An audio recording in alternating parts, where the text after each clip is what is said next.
So 8.2 is here, and with it came a wave of sad Shadow Priest nerfs.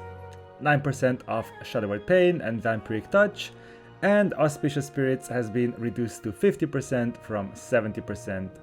That sucks and everything, but wait until you see what Blizzard has actually done without even realizing it, I bet. So Shadow has been really strong in PvE because of this trait here, Spiteful Apparitions, which essentially adds a new component of damage to the shadowy apparitions.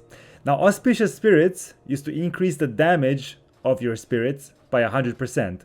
And since the damage from the trait was also considered part of the total damage of the apparitions, it meant that speccing into Auspicious Spirits would basically just double the damage from the trait.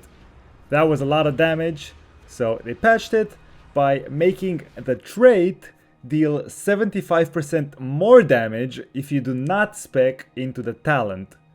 So it means if you spec in the talent, you still do more damage, but it was their way of making it so that the other talents in the tier stand a chance. They didn't. Auspicious Spirits was still the best by far. Damage, however, was still too high, so they reduced the damage bonus of the talent from 100% to 70%.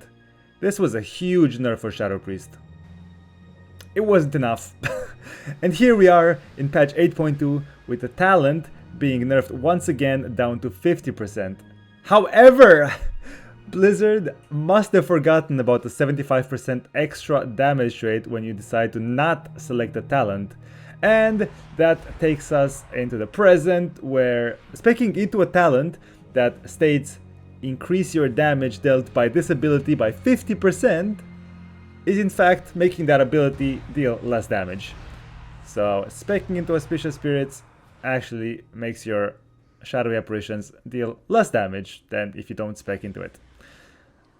I find this hilariously sad because the talent also makes the apparitions generate 2 insanity per hit, which is a pretty big deal, especially in PvE. So now you lose damage regardless. Spec into it, you lose damage. Don't spec into it, you lose damage. So I don't know. Pick your poison, I guess. GG Blizz. In PvP, the situation is a little different, but not by much, because the traits are reduced by 50% in PvP. So, so the 75% extra you get from the trait, with the trait being reduced by 50% in PvP, makes it so that specking into Auspicious Spirits still nets you a tiny bit more damage than not specking into it. But, you know, we're talking about 5% extra damage. So, in my opinion, not really worth it. I, for one, plan on specking a little different this season anyway and go all out with full haste, mastery, and versatility. I'm done with crit. But anyway, I just wanted to share this information to point out how much of a clusterfuck we're in. And I hope you guys found this video informative. And I will see you in the next video. See ya!